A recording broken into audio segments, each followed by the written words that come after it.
সুপ্রিয় দর্শক, বর্তমান সময়ের আলোচিত একজন কন্টেন্ট ক্রিয়েটর হলেন তৌহিদ আফ্রিদি। তবে তাকে আমরা একজন কন্টেন্ট ক্রিয়েটর হিসেবে চিনে থাকলেও তার এই মুখোশের আড়ালে রয়েছে ভয়ঙ্কর সব অপকর্ম। সাবেক ডিবি প্রধান হারুনের দাপটে কুকর্মের জাল বিছিয়েছিল আফ্রিদি। স্বৈরাচারী সরকারের আমলে আওয়ামী লীগকে টিকিয়ে রাখতে সকল ধরনের অপচেষ্টা করেছিল আফ্রিদি। আজকের এই ভিডিওতে আমরা তৌহিদ আফ্রিদির গ্রেপ্তারের বিষয়ে আলোচনা করব, তাই ভিডিওটি না টেনে শেষ পর্যন্ত দেখতে থাকুন।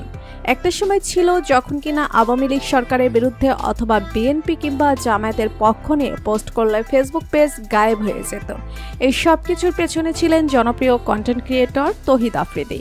সাইবার এক্সপার্টদের সাথে হাত মিলিয়ে বিএনপি এবং জামায়াতের পক্ষ নিয়ে যারা পোস্ট করত তাদের পেজ গায়েব করে ফেলব।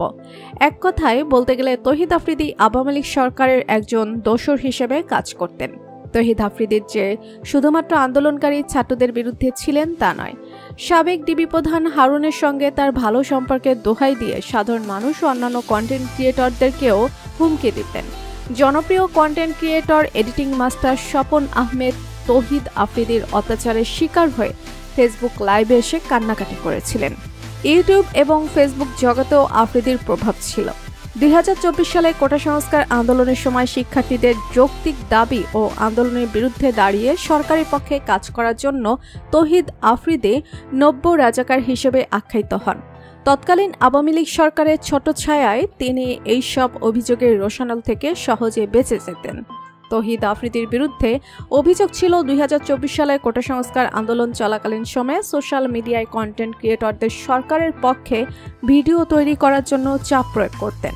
একটা সময় গিয়ে শিক্ষার্থীদের তিরস্কারের মুখে পড়ে অবস্থান পরিবর্তন করতে বাধ্য হন তো আফ্রিদি। 24 সালের 1 সেপ্টেম্বর শেখ হাসিনাকে প্রধান আসামি করে 22 জনের বিরুদ্ধে জাটাবাড়ি থানায় একটি গণহত্যা মামলা দায়ের করা হয়।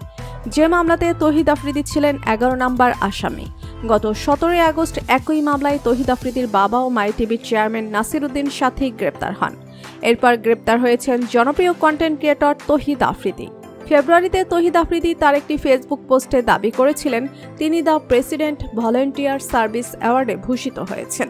তার দাবি যুক্তরাষ্ট্রের প্রেসিডেন্টের পক্ষ থেকে স্বেচ্ছাসেবী কর্মকাণ্ডে জড়িত থাকার এই অ্যাওয়ার্ড পেয়েছেন।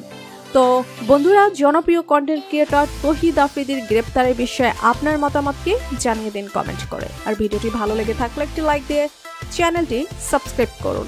ধন্যবাদ।